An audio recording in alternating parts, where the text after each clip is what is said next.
vamos a hablar de fármacos que os interesan en relación con el Sjögren y que realmente se emplean mucho, como son el metotrexate, los antipalúdicos, el Dolquine y el Resochín, la hidroxicloroquina y la cloroquina, y el tratamiento biológico, que es el rituximab. Preguntabais, y esto es textual, lo que me pasó Jenny sobre el Dolquine y el Resochín, los antipalúdicos en el síndrome de Sjögren, que son, para qué se emplean, cuál es su papel en esta enfermedad, en el síndrome de Sjögren, qué efectos adversos son los más frecuentes, si son suficientemente seguros, os preocupaba, y preguntabais si debíais estar preocupados por vuestro corazón. Ahora, esta frase es un poco la frase que me pareció que resumía mejor pues, un número de preguntas que aportabais. Y yo ya aprovecho en este índice de preguntas para decir la respuesta en el propio índice, y es que la respuesta del reumatólogo a esa preocupación como pacientes con síndrome de Sjögren a los efectos adversos de los antipalúdicos, del Dolquine, que es el que más se utiliza, es que no debéis estar demasiado preocupados. Más bien tenéis que estar poco preocupados y más preocupados de como estamos los reumatólogos, de la adherencia al tratamiento. Tenéis que estar preocupados por ser capaces de conseguir el tratamiento. Ahora parece que ese problema ya no existe. En marzo, abril existía porque hubo una idea equivocada, que se vio que fue equivocada, de que los antipalúdicos, de que el Dolquine era fantástico para el tratamiento de la COVID, y se desapareció en muchos casos de las farmacias. Y entonces hoy en día eso ya no existe y la preocupación ha de ser buenos, ser pacientes adherentes, ser buenos cumplidores del tratamiento con antipalúdicos. No debéis estar preocupados por el efecto adverso cardíaco, que era un efecto adverso que ocurría en pacientes de otras características, pacientes COVID-19, como veremos más adelante. Los antipalúdicos son fármacos para el paludismo, como dice su nombre, también se llaman antimaláricos, porque paludismo es lo mismo que malaria. Son tratamientos para esa infección, el paludismo o la malaria. Y este es un resumen de la ficha técnica de los fármacos del Dolquine en concreto. Tienen indicación en ficha técnica, además de para la malaria, para la artritis reumatoide y para el lupus. No tienen indicación para el síndrome de Sjögren. Muchas de las cosas, como veremos a continuación, que hacemos los reumatólogos, los médicos especialistas en estas enfermedades, es extrapolar o hacer cosas que hacemos un poco, las hacemos en el síndrome de Sjögren, pero las hacemos a semejanza de lo que hacemos en otras enfermedades como la artritis reumatoide o como el lupus eritematoso sistémico. Entonces, si nos preguntamos cuál es el papel de la hidroxicloroquina, del Dolquine en el síndrome de Sjögren, pues decir que hay muy poquita evidencia de su eficacia. Este es un estudio, van a tener la presentación a su disposición, de manera que he intentado reflejar pues, las fuentes de evidencia, o la literatura, las referencias bibliográficas más importantes sobre el tema, y podrán acceder a ellas sin problema. Entonces, este es el estudio más de referencia y del 2014, un estudio francés, y se titula Efectos de hidroxicloroquina en la mejora de los síntomas del síndrome de Sjögren primario. Se llama The Joker Trial, el ensayo clínico Joker. Y realmente no demuestra que el Dolquine funcione en el síndrome de Sjögren. Pese a eso, lo utilizamos para tratar los dolores articulares, la inflamación, la fatiga de estos pacientes. Me gustaría oír alguna palabra para saber que estoy hablando y que me están escuchando. ¿Todo bien? Todo muy bien. Perfecto. Te oímos muy bien. De acuerdo. Entonces, como decía, lo utilizamos en estos pacientes con síndrome de Sjögren y los efectos adversos que más vemos, que es lo que le preocupan, ¿cuáles son esos efectos adversos? Pues en la práctica clínica ya sabemos que lo más temido, bueno, ahora es lo del corazón, pero lo que más les preocupa a ustedes seguro que es el tema de los ojos. Han salido muy recientemente una actualización de las guías de monitorización de la toxicidad ocular de estos fármacos Y con esos controles que hacemos ya, con nuestra experiencia, muy bien, porque no se nos pasa, sabemos que los pacientes con Dolquine tienen que ser vistos por los oculistas una vez al año, a partir de los 5 años, incluso antes, los pacientes con Resochín desde el inicio, etcétera, etcétera. Pues con esos controles tan cercanos, que nunca se nos olvidan, pues no suele haber grandes problemas en la práctica diaria a nivel ocular. Lo que sí que vemos con bastante frecuencia, y probablemente lo identifiquen cuando se lo cuente, es que a veces los pacientes tienen cefaleas, dolores de cabeza con el Dolquine. En ocasiones es dependiente de la dosis, bajamos un poquito la dosis o a la mitad y desaparece la molestia. Probablemente lo más frecuente, no es muy importante y raramente llevan a suspender la medicación, son molestias digestivas inespecíficas, pesadez, molestias en la digestión, náuseas, y también vemos a veces pues, problemas a nivel cutáneo y de mucosas, hiperpigmentación, etc. La ficha técnica, que es la tabla de abajo, como cualquier medicamento, pues divide o clasifica los efectos secundarios en función de su frecuencia. Y hay que decir que la ficha técnica no habla específicamente de arritmias graves y sí que menciona con una frecuencia pequeña, muy pequeña, de 1 a 10 casos por cada 10.000 pacientes, habla de enfermedad del músculo del corazón. Entonces, lo que realmente es importante es saber lo que ocurre en España. A la pregunta que me hacen de ¿son suficientemente seguros? Pues les voy a poner un ejemplo muy real y muy de nuestro contexto, muy de nuestro medio, un estudio que hicimos en la Sociedad Española de Reumatología en los pacientes con lupus. Entonces, como decía, el Dolquine y el Resochín tienen indicación en pacientes con lupus.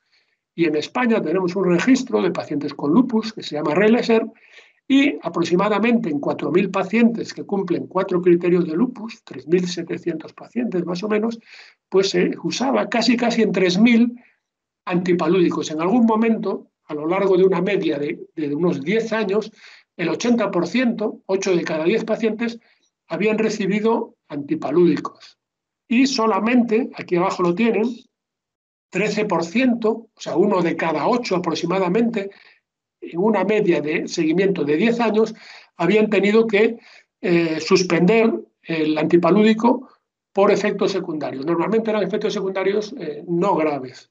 Entonces, vemos que de 3.000 pacientes, la grandísima mayoría lo han podido tomar durante muchos años sin grandes problemas. Y estamos hablando de España, a unas dosis que se utilizaban antes, probablemente un poquito más altas que las que se recomiendan últimamente.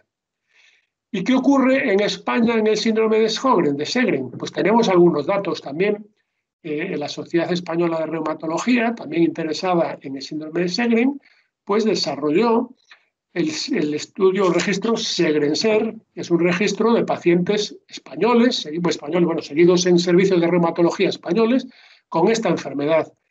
Y están analizando nuestros compañeros bastantes cosas. Y entre ellas, pues tienen algún dato de empleo de Dolquine, específicamente en España y específicamente fuera de esas indicaciones de ficha técnica, como es en el síndrome de Sjögren.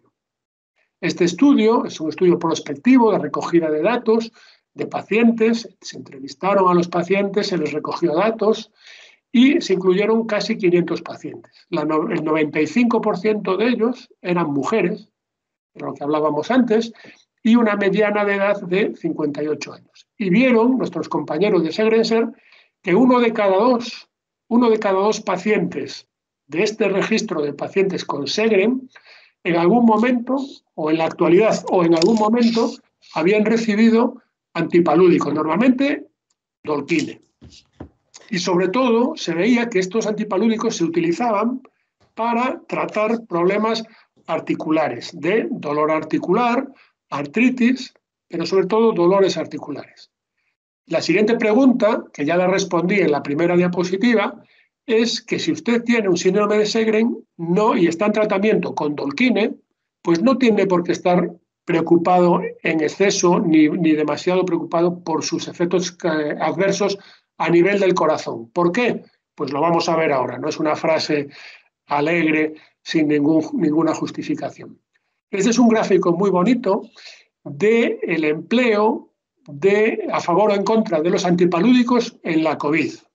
Entonces, la fuente es esta, Fundación Epistemónicos, y si consideramos que la pandemia pudo empezar en el mundo en diciembre, al principio, allá por febrero, cuando no sabíamos muy bien lo que pasaba, y en marzo, alguna publicación venía que decía que el Dolquine, la hidroxicloroquina, en asociación con algún antibiótico, podía ser útil para la COVID, para reducir la carga viral, creo recordar que decía el estudio francés.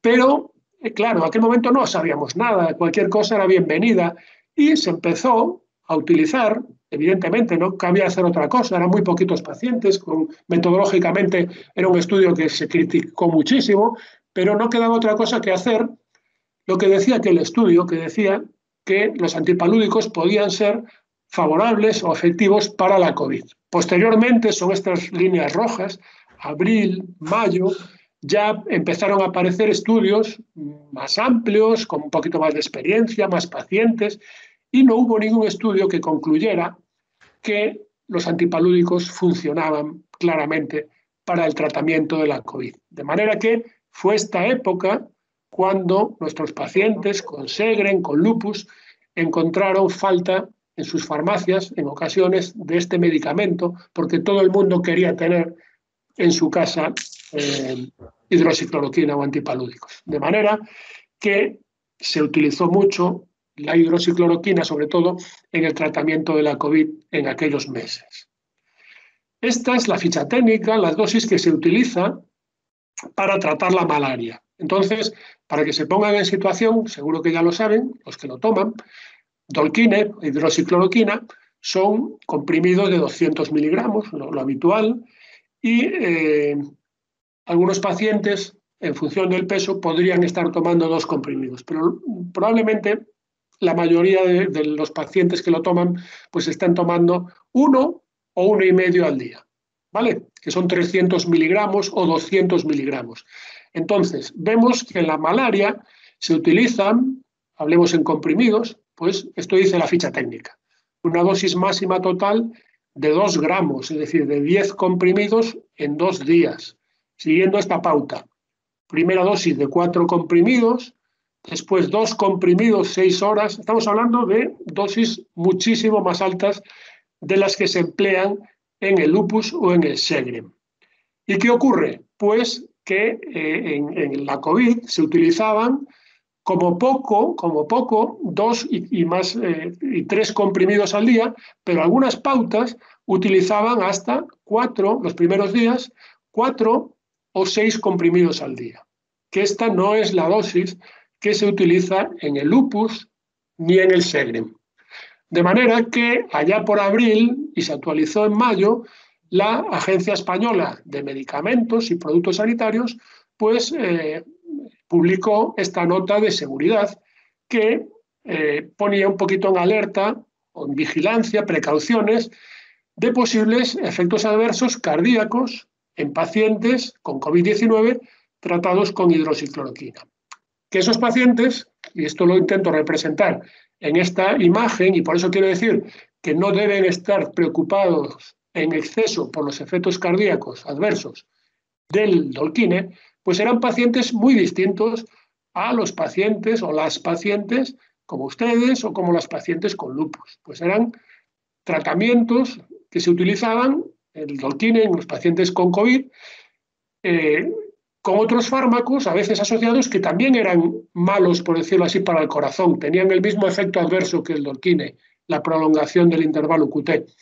Y el más frecuente de ellos es un antibiótico del grupo de los macrólidos, que es la citromicina, que curiosamente era aquel que en el estudio francés del que hablamos antes, pues se daba con el Dolquine y parecía que disminuía la carga del virus. De manera que se usó muchísimo el Dolquine, que puede tener, en teoría, súper infrecuente, pero puede tener un efecto sobre el corazón, se asociaba con este antibiótico macrólido acitromicina, que tiene ese mismo efecto adverso, de manera que se podían potenciar esas toxicidades sobre el corazón.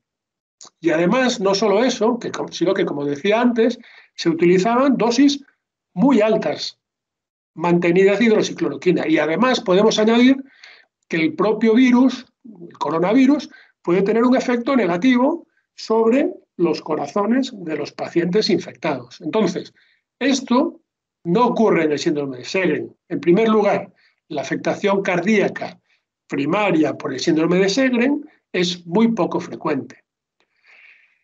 Es muy poco habitual que se utilicen fármacos concomitantes o simultáneos con ese mismo riesgo sobre el corazón. Es decir, los pacientes con Sjögren, pues normalmente no se les da el Dolquine con acitromicina. Pueden tomar acitromicina puntualmente 3 días o 5 días, pero no era una combinación habitual. Y las dosis eran claramente más bajas que las que se utilizaban para tratar la COVID. Eran 200 o, como mucho, 400 miligramos al día de hidroxicloroquina. Quiere decir, 1 o 2 comprimidos de Dolquine al día. De manera que esa es la respuesta a la primera parte de la ponencia, que es los antipalúdicos. Esta es una imagen muy bonita de la Illa Pancha, es en el norte de Lugo, en el Cantábrico, y es en Ribadeo. Está muy cerca de la famosa playa de las Catedrales. Y el faro de la derecha, que es el faro antiguo, pues ahora es un alojamiento turístico. Entonces, les aconsejo que lo visiten y no cuenten con tener este precioso día, porque aquello es precioso, Ribadeo, Illa Pancha, pero no es nada raro que vayan en agosto, una semana, y tengan que llevar el paraguas. En cuanto a la segunda parte de la ponencia, sobre el metotrexate en el síndrome de Sjögren, pues es interesante, lo que más les interesa, es sobre la duración del tratamiento, es decir, ¿qué ocurre con el metotrexate? Perdona que interrumpa. Sí, claro. Que interrumpa. Claro. Hay 3 cuestiones que preguntan. Ana dice que le recomendaron el Dolquine para una dermatitis. 1, es que nunca lo había escuchado. Y luego, ¿los efectos adversos a nivel ocular siguen afectando después de haber dejado el Dolquine?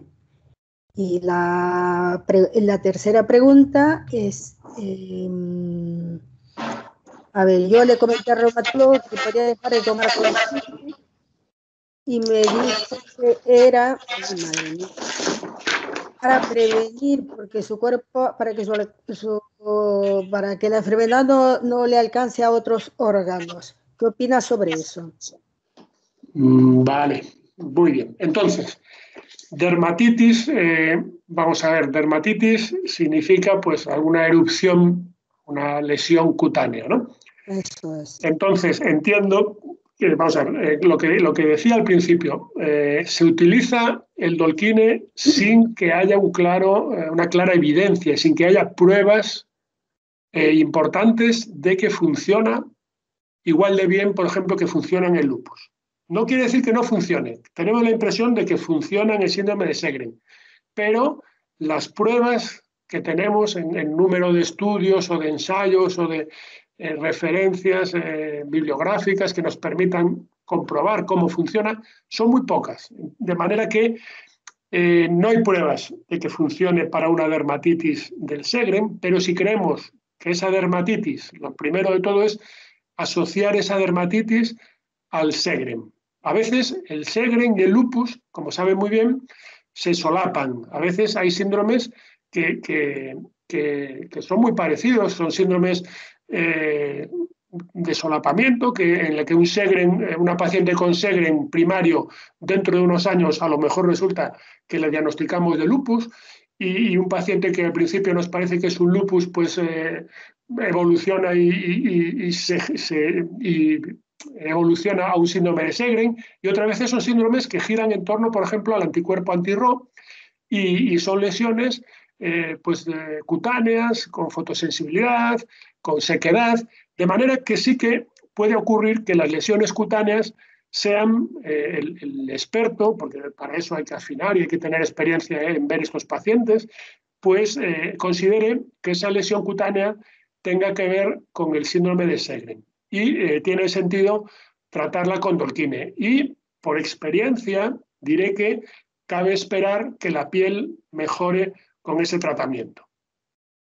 La siguiente pregunta sobre la afectación ocular, pues todos sabemos, ¿verdad?, que el problema o el miedo es la afectación retiniana. Entonces, hay una serie de pruebas que nos hace el oculista para ver si hay compromiso o afectación de la retina por el medicamento. Entonces, si se considera que la retina está dañada por el fármaco, el tratamiento, si está claro que hay una lesión retiniana por el fármaco, el tratamiento es retirarlo. Normalmente, retirándolo, es improbable que progrese la lesión, es improbable.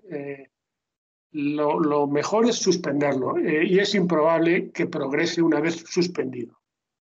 Lo ideal es seguir las recomendaciones de monitorización oftalmológica de las sociedades que nos hagan detectar esa lesión retiniana en una fase muy, muy temprana, muy precoz, para que podamos seguir utilizando el Dolquine siempre que el oculista, después de hablar con él, consideremos que no va a haber un daño para la retina, o si se detecta muy pronto y se confirma, pues entonces es el momento ideal para retirarlo y suspenderlo, porque de esta manera se evita ese daño que parcialmente puede no tener una vuelta atrás completa. Eso es así.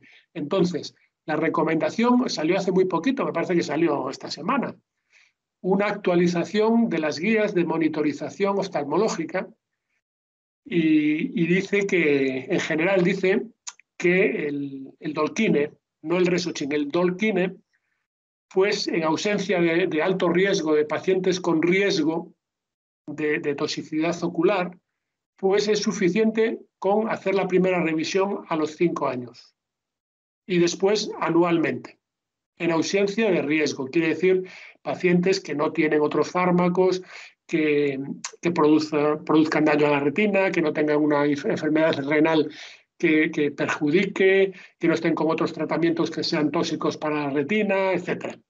Y, sin embargo, el Resochine, la última súper reciente recomendación del Colegio Americano de Oftalmología, es que desde el principio, pues desde el primer año, me parece que esta publicación es británica, pero la recomendación es que el Resochine, la cloroquina, puede ser un poquito más rápido haciendo daño a la retina y entonces puede ser más prudente vigilarlo ya anualmente desde el principio, incluso en ausencia de factores de riesgo para toxicidad. Y la otra pregunta, el Dolquine como fármaco que evita la aparición de problemas en otros órganos o sistemas. Bueno, eso es el mundo del lupus. Eso es el mundo del lupus. En el Sjögren puede ser que sea así, pero no está comprobado. Es decir, en el Sjögren no está comprobado que el Dolquine o los antipalúdicos tengan un efecto digamos así, modificador de la enfermedad, llamémosle así, o preventivo de aparición de actividad o incluso de daño en otros sistemas. Eso es más en relación con los pacientes con lupus. Muy bien, pues continuamos con... Sí, no hay ninguna pregunta más sobre el tema, sobre los antipalúdicos. Sí, ¿me oyes? Sí. Perdona, sí, Gemma. Es que había escrito la pregunta, pero no sé si la han visto. Yo tengo mi pantalla únicamente delante. Vale, yo tomo el Dolquine, tomo 400 de Dolquine al día y a lo largo del año generalmente mínimo 3 veces tomo acitromicina porque tengo bronquitis crónica y además tengo un síndrome de Wolff-Parkinson-White. Entonces no sé si debo preocuparme. Bueno, vaya. Aparte de que estoy hecha un asco, no sé si debo preocuparme. Bueno, pues vamos a ver. En principio, La dosis, vamos a ver, punto por punto. La dosis probablemente recomendada hoy en día, también por analogía con el lupus, pues probablemente ha bajado un poquito la dosis y probablemente la ideal sería 5 miligramos por kilo. Es decir, multiplique su peso por 5 y esa podría ser. No se asuste tampoco si no, o sea, es que en mi caso necesitaría un camión de Dolquine, entonces sí. Me parece. Entonces lo máximo son 400, no se toma más de 400. Entonces vale. Está con la dosis adecuada. La citromicina se suele tomar pues 3 días, ¿verdad? O 5, o para infecciones, sí, 3 días, creo recordar. 3 días, sí. La dosis habitual. Y después el síndrome de Wolff-Parkinson-White pues tampoco ayuda mucho. Pues yo le diría que, vamos, yo pues evitaría la citromicina, no porque estuviera particularmente preocupado, pero a veces hay que hacer un balance riesgo-beneficio y hay muchos antibióticos que no son la citromicina, de manera que no cuesta demasiado pues evitar la citromicina.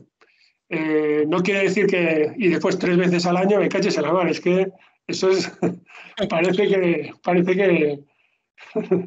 pues yo haría eso. El peso, la dosis parece correcta, 400 miligramos al día, si usted pesa más de 80 y parece adecuada esa dosis. Acitromicina 3 veces al año, bueno, pues no cuesta demasiado con un Wolff-Parkinson-White cambiar de antibiótico por un fármaco que no tenga un efecto sobre el intervalo QT.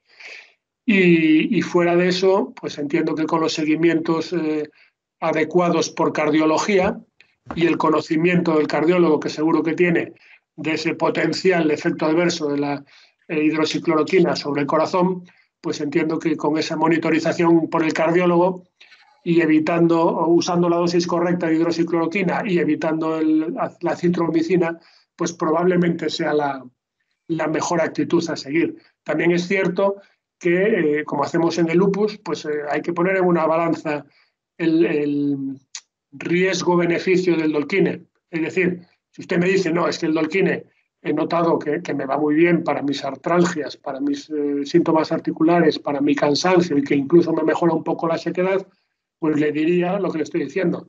Si un paciente me dice que el Dolquine no le hace nada de nada, pues a lo mejor me planteo quitárselo. No, a mí me ha ido muy bien el Dolquine, la verdad. Pues entonces está en la situación de que vale la pena seguir con el Dolquine a esas dosis. Pues yo diría que pues, se puede intervenir pues evitando la citromicina y usando cualquiera, no, otro antibiótico que sea adecuado para ello, y con los controles cardiológicos oportunos, pues mantener el Dolquine porque vale la pena mantenerlo porque le está siendo efectivo en su caso. Vale, o sea, bueno, yo es que tomo tantísimas cosas, pero bueno, porque para el Wolff-Parkinson-White tomo en Concord y luego me mandaron a Diro a la vez que me mandaron el Dolquine cuando me diagnosticaron el Sjögren. Oye, perdona que interrumpa. Vamos a intentar centrarnos en temas generales porque cada paciente es un mundo. Y cada historia clínica particular es el médico que te trata, en este caso, quien sabe mejor cómo controlarte en un momento determinado, ¿vale? Es para darle un poco de flujo a la charla, ¿vale? Si no nos centramos en temas particulares y nos va a comer el tiempo. Sí, continúa. Muy bien. Muy bien, Jenny. Es verdad, pero también es cierto que es lo habitual en estos coloquios, etcétera, pero me parece correcto. Vamos a pasar al metotrexate. Entonces, las preguntas son esas, ¿no? ¿Para siempre el metotrexate se puede suprimir? Pues vamos a ver, ¿vale? Lo mismo que antes, el metotrexate en España, en los pacientes con Sjögren de Sjögren-Ser, pues se ve que aproximadamente el 15%, más o menos 1 de cada 8, así, están con metotrexate o lo han recibido en algún momento. Pacientes con síndrome de Sjögren-Ser, el 13%. Y se vio que normalmente se utilizaba, como parece que tenemos asumido o asimilado, en pacientes con afectación articular. Estos son los datos de afectación articular en el Sjögren. Me llama la atención que son relativamente bajos, dolores en 1/3, eso es bastante, pero artritis franca en ese momento es pequeña. Probablemente, esto no es acumulado, esto es en el momento de la exploración. Quiere decir que hay un buen control de la enfermedad. No es una prevalencia acumulada, sino que en el momento, como explicaba antes, de evaluación del paciente, pues poquitos tenían sinovitis importante, pues porque estaban bien controlados con los tratamientos.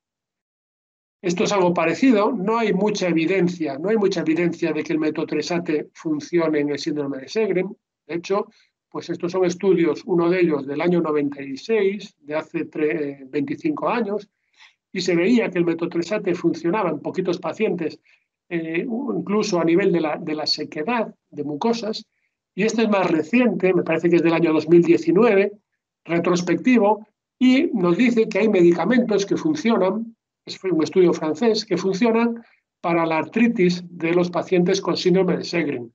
El metotrexate, los antipalúdicos, el rituximab, pero al ser retrospectivo y no demasiados pacientes, pues la conclusión es que sí, que se ha visto que pueden funcionar, pero que no son capaces, por la metodología, si no ideal, no es un ensayo clínico, de establecer una pauta o unas recomendaciones de tratamiento de esa artritis.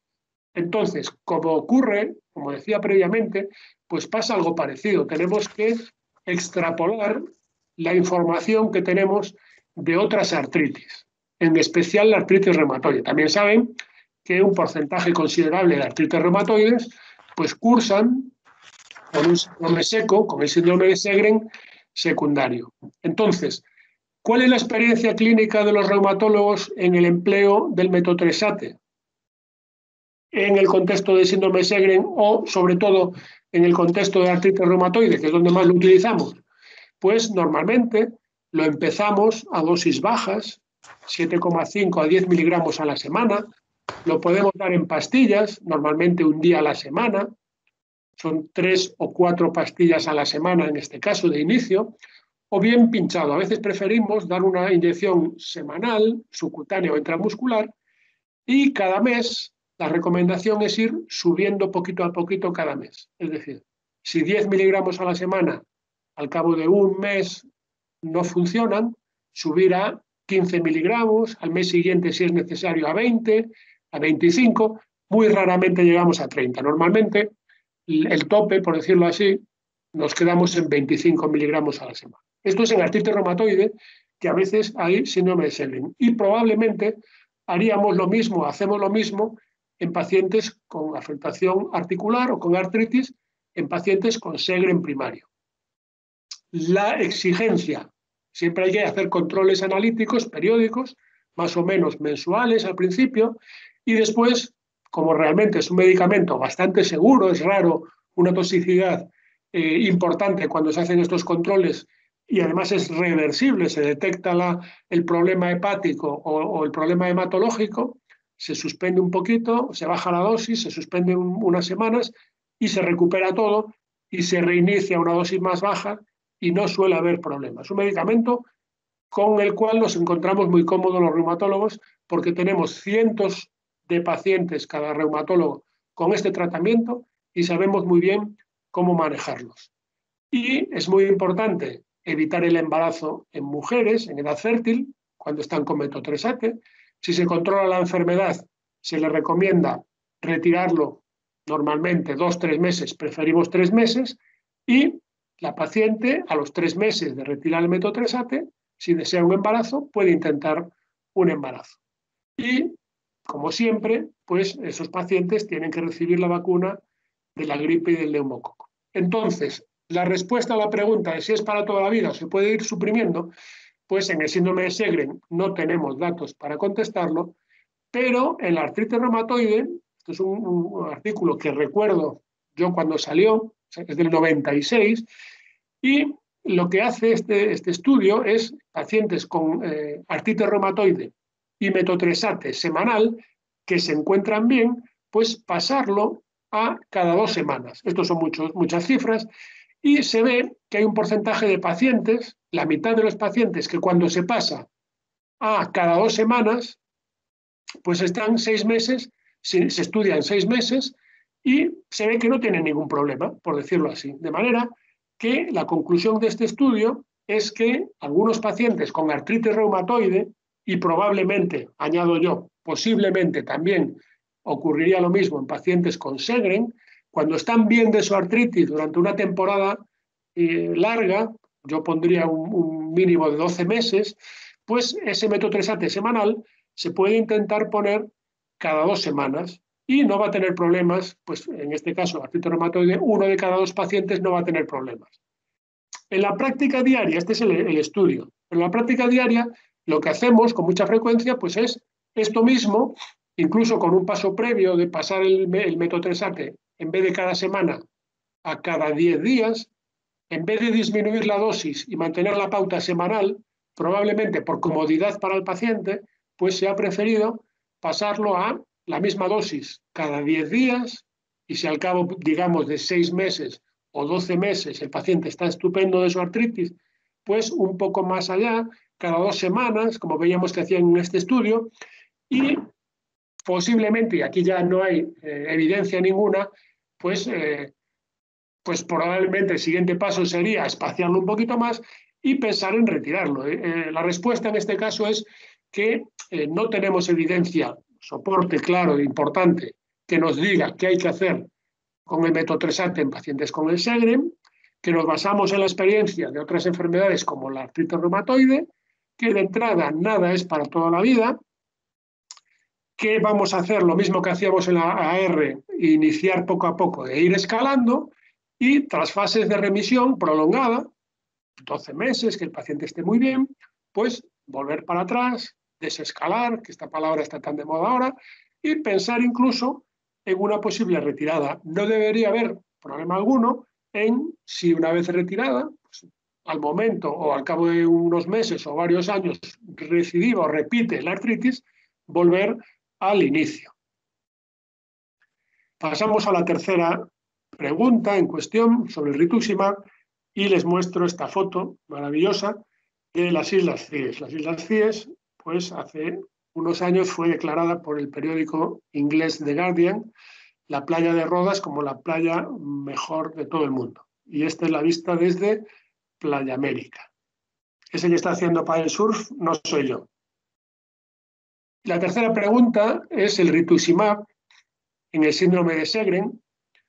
¿Cuándo se recomienda ponerlo? ¿Qué hospitales ofrecen este tratamiento? Esto es la pregunta, lo pongo entre comillas porque es como lo preguntan. Y si se sabe los resultados que está teniendo.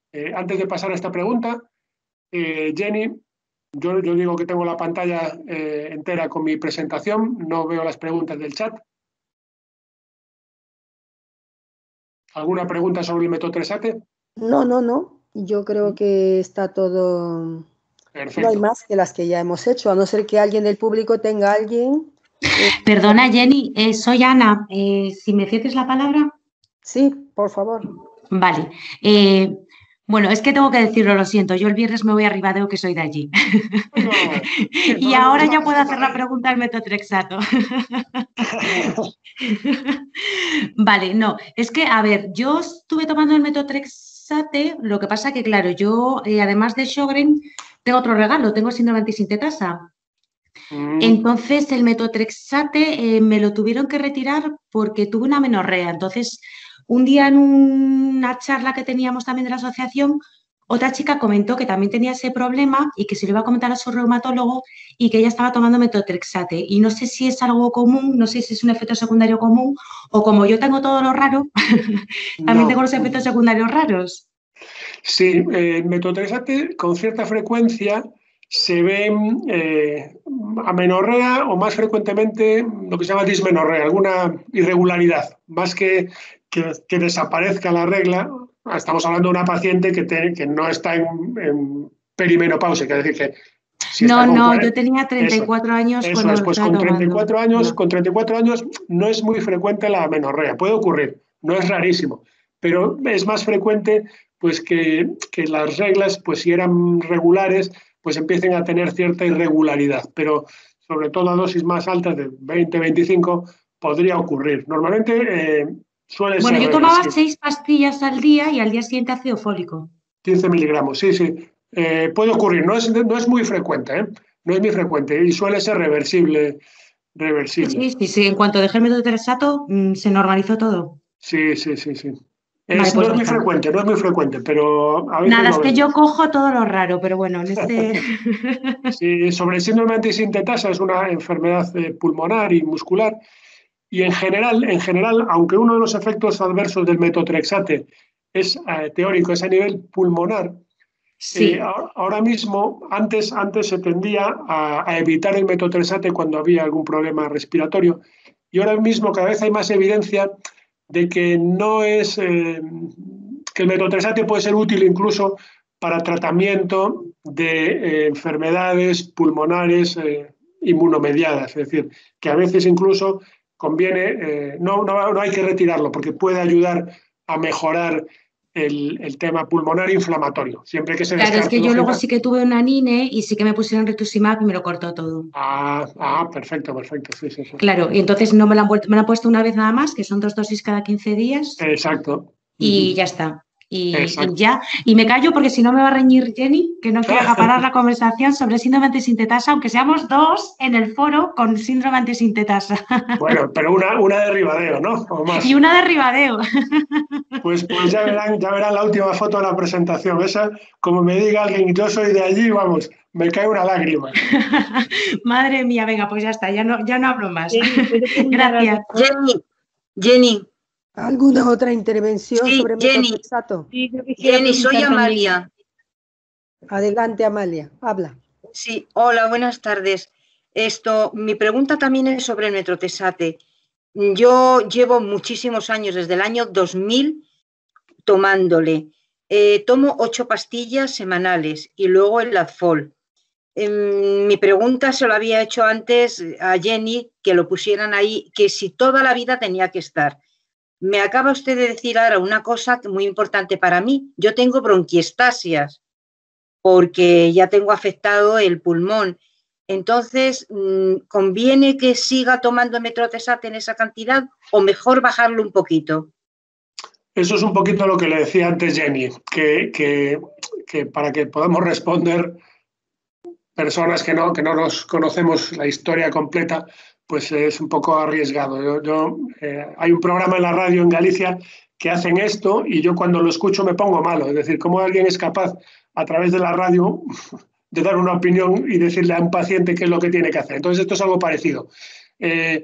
Lo mejor que puede hacer es consultárselo a su reumatólogo, a su médico y explicarle, pues a lo mejor le dice, mire, a veces pues tenemos tantos pacientes y tantos puntos en los que fijarnos en el paciente que se nos puede pasar algo, ¿entiende? No crea que no nos pasa a veces y a lo mejor pues resulta que si usted le comenta a su médico la posibilidad, pues porque esté bien de la artritis y porque le da miedo y porque lleva 20 años y pues a lo mejor su médico le dice, pues sabes qué te digo, que lo vamos a intentar. Entonces yo creo que desde el punto de vista teórico nada en medicina es para siempre, nada, y ningún medicamento, y 20 años, pues hombre, yo creo que si es necesario, pues se mantendrá y probablemente no haya gran problema, pero pues yo le aconsejaría que si usted se encuentra bien, en la siguiente visita le dijera a su médico que cómo ve la posibilidad de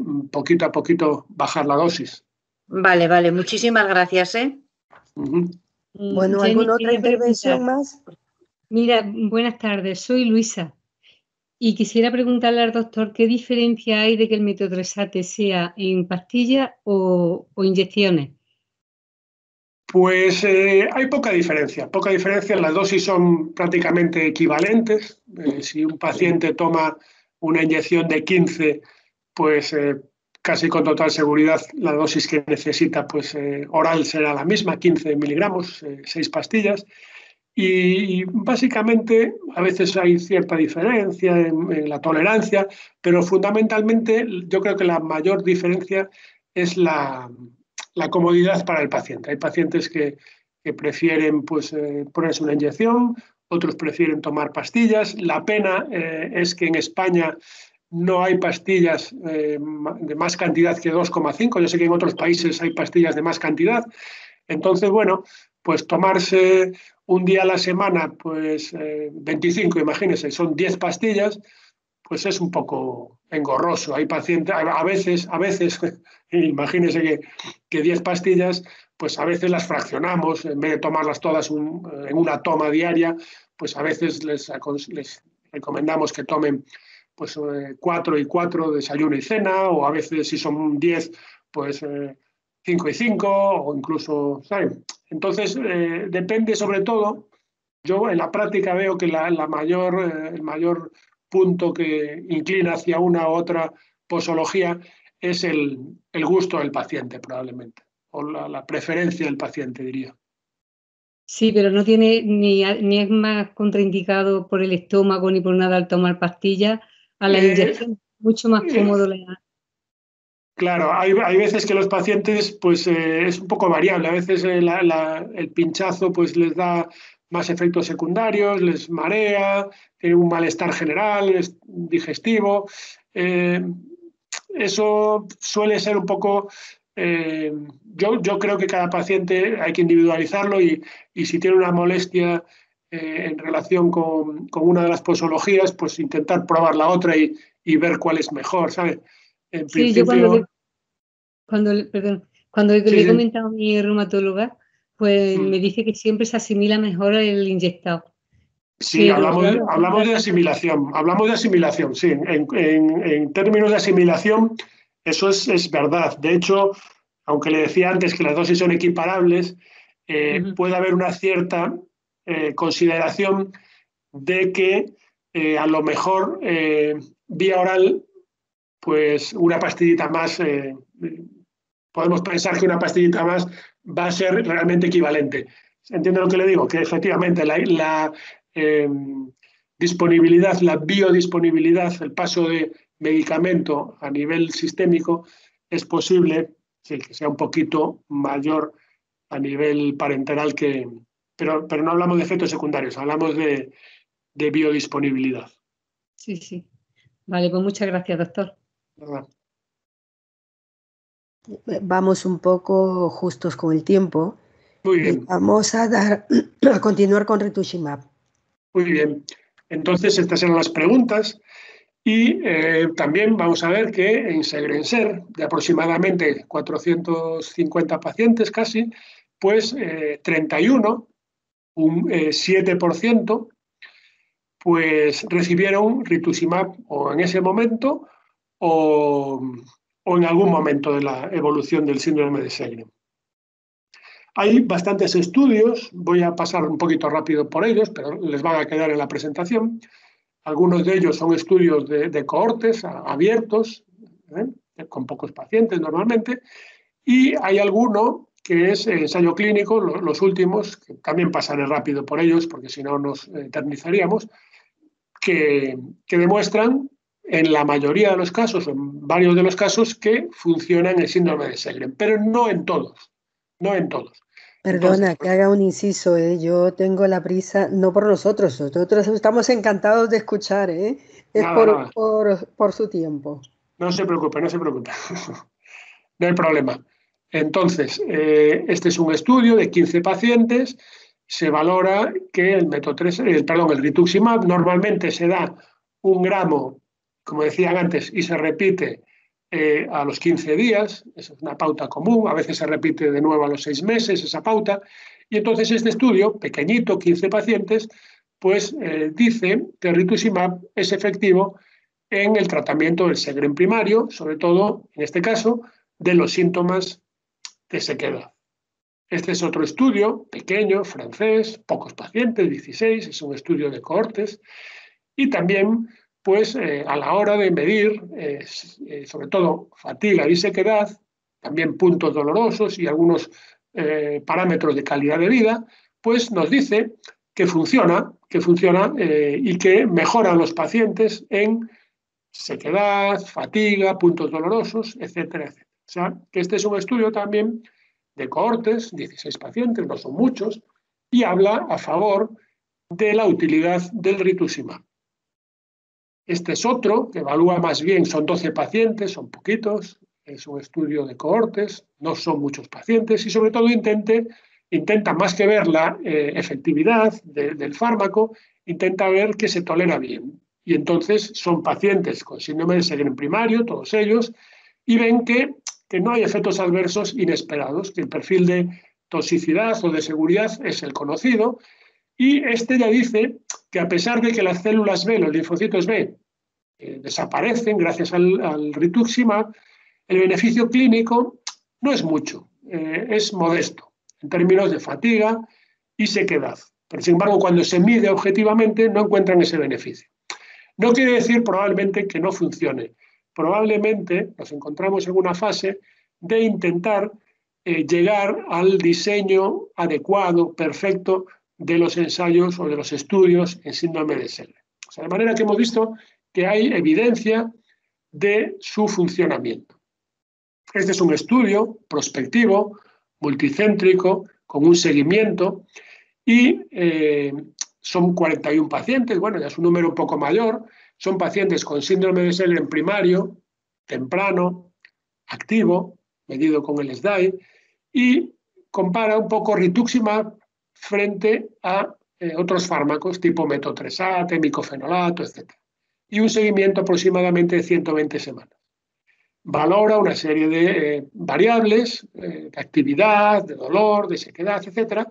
Y se ve que el rituximab, en comparación con esos otros medicamentos, pues mejora esa sintomatología, esos puntos, esa sequedad, ese dolor, la actividad de la enfermedad medida por el SDAI, de manera que la conclusión de este estudio, que ya es un poquito más sofisticado en cuanto a su metodología, compara, es de seguimiento multicéntrico, prospectivo, la conclusión es esa, que el rituximab es seguro y efectivo en pacientes con síndrome de Sjögren primario activo, temprano, con pocos años de evolución, y en el que hay afectación sistémica más allá de las glándulas. Puede ser, por ejemplo, articulaciones u otros ítems que se recogen en el SDAI, que puede ser múltiples sistemas.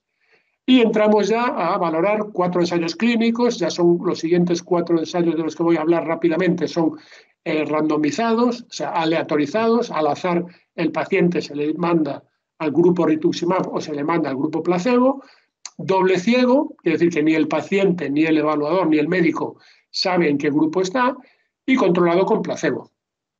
Son pacientes en este caso, 17 son pocos, con Sjögren primario, con una fatiga, medida a través de una escala analógico-visual, y la peculiaridad de este estudio es que es el primer estudio doble ciego con rituximab que demuestra eficacia. En este caso hablamos de eficacia frente al placebo, aunque son pocos pacientes.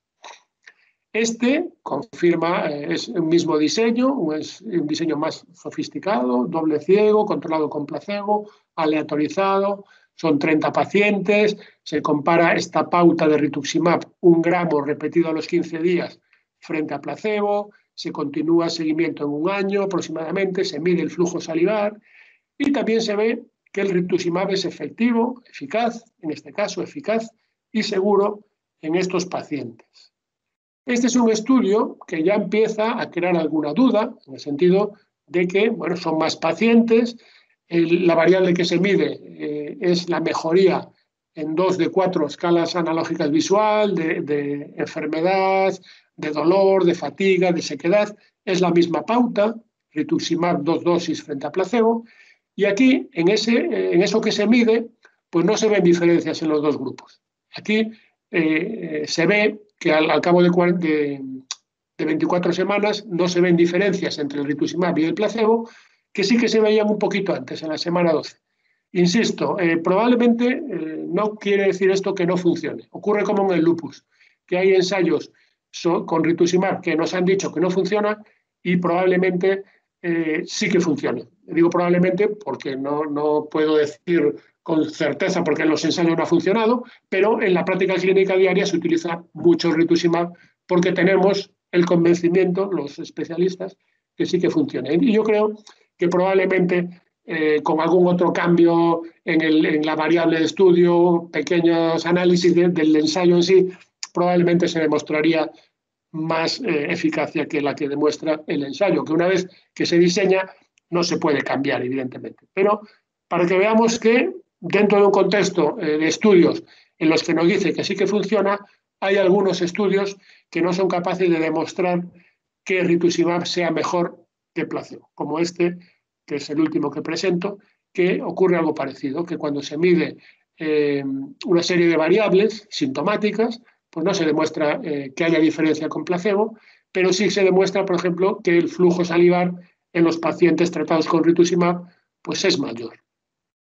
Entonces, en este contexto de buenos estudios de rituximab, no muchísimos pacientes en estos estudios, pero estudios bien diseñados con metodología adecuada, pues la Sociedad Española de Reumatología, hace no mucho, pues analiza toda esta literatura existente y establece unas recomendaciones para el empleo del rituximab y otros biológicos en el síndrome de Sjögren primario.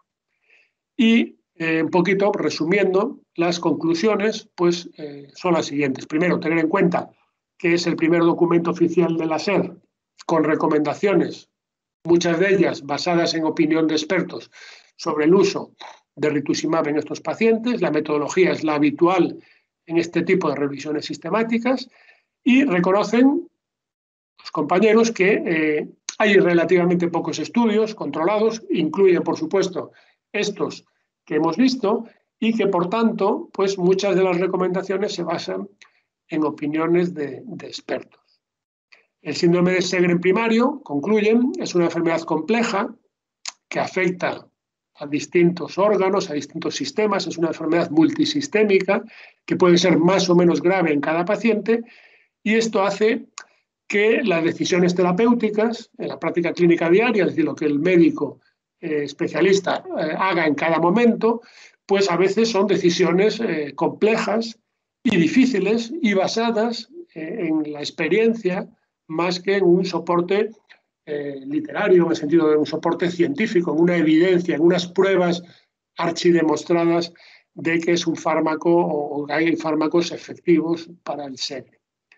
Y en concreto, para el reumatólogo cuando se enfrenta a un paciente con Sjögren, hay dos retos que son muy importantes, dos retos terapéuticos en el ámbito del tratamiento.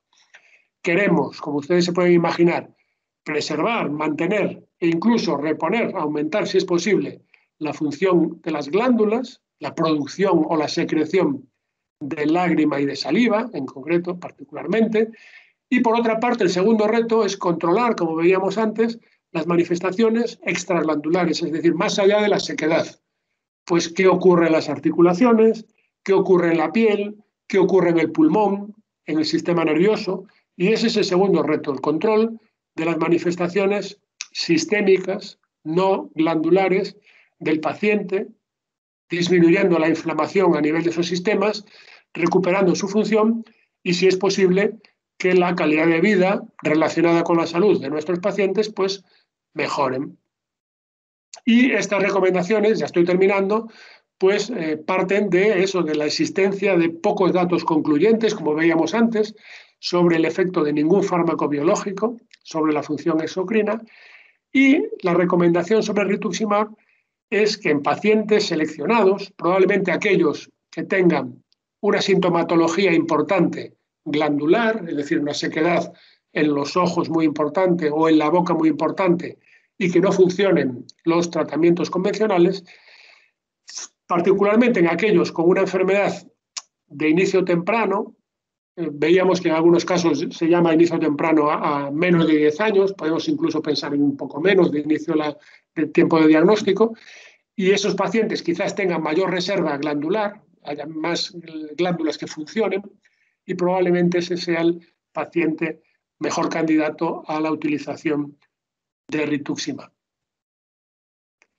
Y también en estas recomendaciones de la Sociedad Española de Reuma, pues recomiendan los compañeros el empleo de rituximab como primer biológico que se debería utilizar para el control de esas manifestaciones extraglandulares que veíamos, esas manifestaciones sistémicas, o incluso en aquellos pacientes con aumento importante del tamaño de las parótidas, a veces recidivante, repetitivo, molesto, más sintomático, y que no funcione con el resto de las terapias. Probablemente esos serían esos pacientes con síndrome de Sjögren más sintomático, con afectación multisistémica, no tan glandular, los que más se podrían beneficiar del empleo del rituximab. Y hemos terminado, esta es la foto, y esta es la ría del Barquero. Es un pueblo de los más bonitos de Galicia, y también pues, esto refleja un poco el panorama que despeja para los pacientes con síndrome de Sjögren, con esta enfermedad, y este panorama que sonríe, que se despeja, pues probablemente sea algo que se corresponde con esos nuevos fármacos que ya hablamos en alguna ocasión, el ianalumab, la primera vez que un fármaco realmente en un ensayo potente en síndrome de Sjögren, en fase 2, funciona claramente respecto al placebo, mejorando el índice SDAI, y seguro que este panorama precioso de la ría do Barqueiro es el panorama que tendremos y tendrán ustedes los pacientes con síndrome de Sjögren en el futuro más o menos cercano.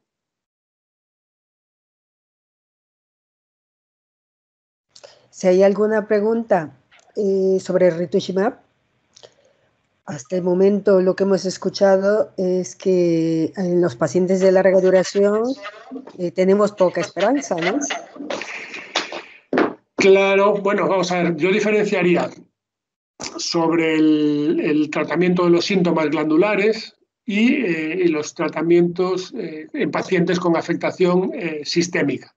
De manera que lo ideal es que el paciente tenga una reserva glandular todavía que permita que actúen los fármacos como el rituximab, antilinfocito B, y por otra parte los pacientes con afectación sistémica, pues probablemente pulmonar, neurológica, incluso es raro, pero podría ocurrir una afectación articular refractaria al metotrexate, no es lo habitual, pues en esos pacientes con afectación sistémica refractaria a los fármacos convencionales, pues quizás también podríamos tener aquellos candidatos ideales para recibir rituximab.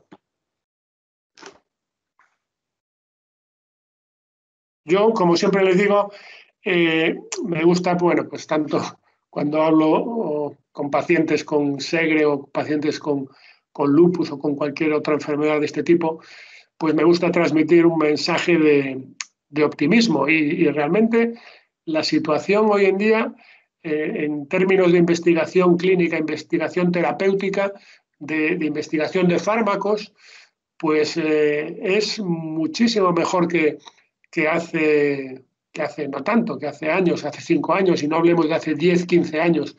En síndrome de Sjögren, ahora hay un número de distintos fármacos, distintas dianas terapéuticas, y se está investigando, se está experimentando, se están buscando, se están haciendo ensayos, y antes no ocurría esto. Entonces, yo creo que estamos en un momento de optimismo. Efectivamente, en el mejor de los casos, el ianalumab, este fármaco que ya les hablé alguna vez de él, es un fármaco que va a empezar o está empezando la fase 3, va a empezar muy pronto en España por lo menos la fase 3, y aún si tiene el resultado favorable del estudio fase 2, pues aún tardará unos pocos años en estar en el mercado.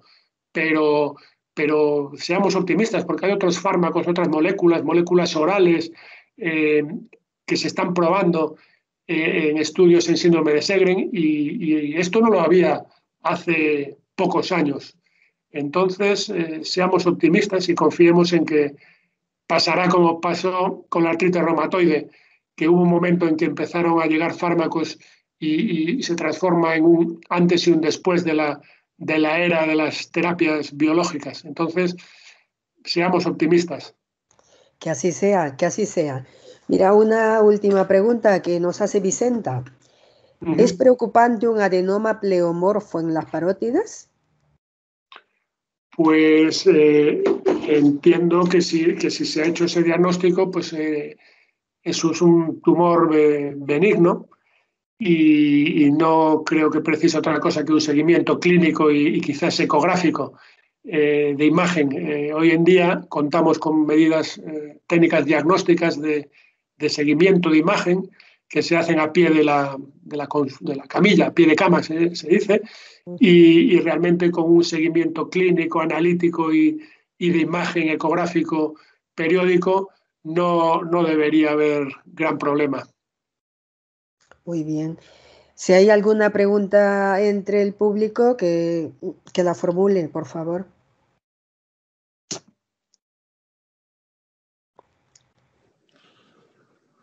¿Me puede decir qué diferencia hay con el tratamiento de rituximab y abatacept? Síndrome de Sjögren. Síndrome de Sjögren y artritis reumatoide. Y bronquiectasias, que es las 3 cosas que tengo. Vale. Bueno, entonces ya veo por dónde van los tiros. Vale. Abatacept, en principio, es un medicamento que tiene la indicación para tratar la artritis reumatoide y, bueno, tiene un mecanismo de acción diferente y la idea, que se basa en los ensayos clínicos y en estudios observacionales, etcétera, es que probablemente sea el fármaco de elección en pacientes que tienen problemas serios, bronquiectasias, por ejemplo, a nivel pulmonar, con tendencia o con propensión a sobreinfecciones.